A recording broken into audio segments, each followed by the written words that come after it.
Hello everyone, welcome back to my channel. I am Shrestha and in today's video we are going to review our 2019 and set goals for 2020. So if you want to know more, stay tuned and let's begin with the video.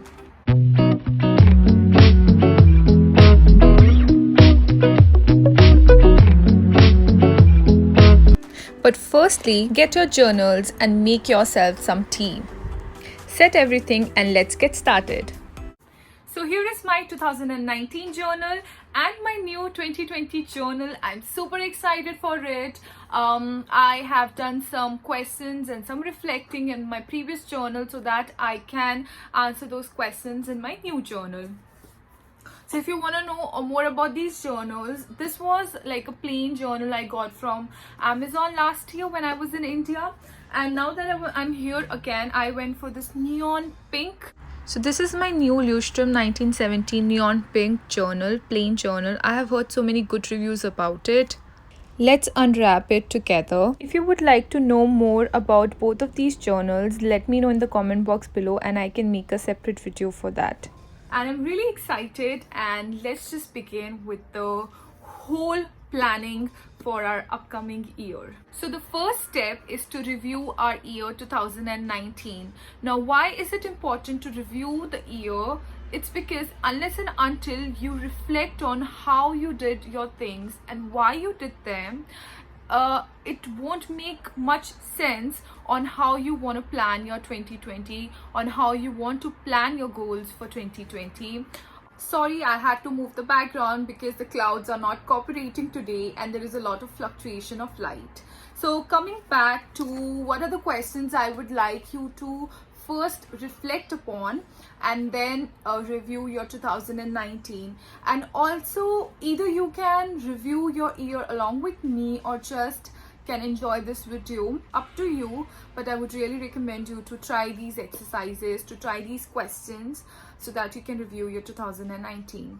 So the first question is, what were the important memories and highlights of the year 2019?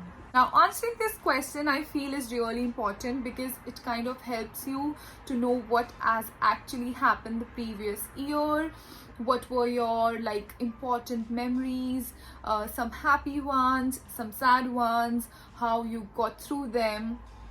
So kind of jotting them down is a good way to kind of review the whole year in just one single page, I believe. So yes, for me this year was extremely important. I got married this year. Travel wise, I went to Bali and Thailand this year. Another important highlight was I moved to London this year. So take a moment and reflect on all the important highlights of your year and jot them down. Question number 2. What were your regrets for this year? Things you want to just leave in 2019. I believe this question is important because it kind of helps you think and reflect upon things that did not go your way, but still you have to feel proud of yourself that how you got through those things. So it's a good way to reflect upon such things and even look at those positive aspects which you might have missed while those things happened. Question number 3. What were your 3 big challenges and 3 big achievements in this year? You can obviously jot more than 3, but it's a good way to start, at least to jot down 3 things which you found was really challenging and 3 things which you will term as your achievements. In terms of challenges, it's good to know what was challenging and how you handled it, how you tackled it, and what was your growth curve and all of that. So it's a good way to know that. And writing all these things really helps you to pinpoint those things. Question number 4. What were your distractions this year? This question is really important because it will help you understand the areas which were distracting to you so that you can make sure this 2020 you stay away from those things. For me, Netflix, my goodness, it's a real thing. It's a real addiction. I did a lot of Netflix binging this year. I watched so many shows.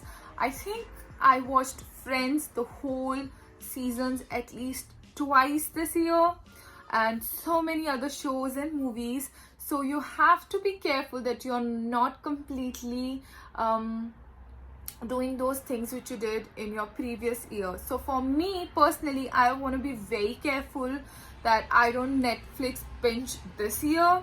And also I feel I did spend a lot of time on social media, which is very unlike of me. So yes, I would like to be more intentional this year how I spend my time, especially on social media.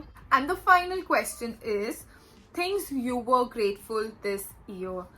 Now, this is a very important question, and it is very important to complete your review of 2019 on a good note, on a note where you are proud of all your accomplishments, where you're proud of all the things you have. Sometimes you do not realize we are really blessed, we have so much, but once you take out some time and jot down things you are grateful for, it just makes much more sense. And it's not necessary that you have to be grateful for positive things only. No, it sounds a bit tricky, but I do believe that a lot of negative situations also, if you think about them, you can see something like a silver lining. You can think things which really helped you out, or maybe a bad situation out of which you learn something and you're grateful for. So just jot down all the things you're grateful for this year. And that's how our first step of reviewing 2019 will be done. Now our second step is to set goals for 2020. So first question, what do you expect your 2020 to be? 2020 for me is a year of focus, clarity, of being brave and adventurous, of exploring and achieving my goals. I want to travel more, be a fitter and best version of myself. I want to grow my community at YouTube. The second question is, what is the theme or word for 2020? For me, that word is focus and clarity. I want focus and clarity in terms of my career, in terms of what I want to do professionally. I want it to be very, very clear, and I want to be very focused so that I achieve those goals. And the third and the final thing is to finally set your goals. Make sure whatever goals you do set, they need to be very, very specific. You need to follow what they call a SMART goal. It needs to be S for specific, M for measurable, A for attainable, R for relevant, and T for time based. Now it is very important all of your goals are very, very specific. In terms of what goals I like to set is, I like to categorize it into 4 major categories: personal and relationship, career and financial goals, fitness and health goals, and also spiritual goals.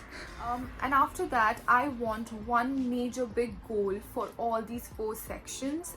Divide these major big goals into attainable, smaller goals, which you will work daily, weekly, monthly, and quarterly, so that you make sure by the end of 2020 you actually achieve your bigger goal which you have in mind. Now remember, the key here is, the more you break a goal into smaller attainable goals, the more chances of you to actually hit the big major goal. For example, this year, when I talk about I really want to grow my YouTube channel, and I really want to build the community so that we can add value to each other's life. For this, what do I really need to do and what are my goals? So I want 1,000 subscribers this year and at least 4,000 watch hours. This will be one of the bigger milestone for my channel so that I can also monetize it. And how do I expect to do it? I plan to release at least one video every week on my channel for this entire year. So that I stay consistent, I need to make sure that I have content idea, I film the video, I edit it, and I make sure that it is scheduled for the week. Another smaller goal I can think of is to plan ahead so that I already have some videos scheduled so that I never miss my weekly goal of sending one video live on YouTube. So that can be one of the example. Secondly, it can be your fitness goal, like I want to be the fitter version of myself this year. So for that, I can again divide what do I want to do. First of all, I want to lose some weight. Then you can decide how much weight you want to lose. Then you have to clear it out that how you want to lose that weight. Do you want to do yoga? Do you want to do aerobics? Do you want to do Zumba? Do you want to join a gym? Or do you want to follow someone and learn from them what you're going to do? Then you have to decide how many times you are going to actually work in the gym. Then you want to add this thing in your diet as well, that you clean eat, you prepare your meals, and you eat at home. So the more specific you get, it becomes more easier to achieve that goal, because every day you will be hitting the smaller goals. Every year I do make sure that I review my previous year and I plan goals for my next year. I have been doing it for a couple of years. It's all about planning and executing them. So I hope you like this video. If yes, please do not forget to subscribe to this channel. Also hit the little bell icon next to it so that you can join the notification squad and you get all the updates for all my latest videos. And also follow me on Instagram. My Instagram handle is thismighthelp.tmh. Until then, wishing you all Merry Christmas. Meet me in my next video. Bye bye. Take care.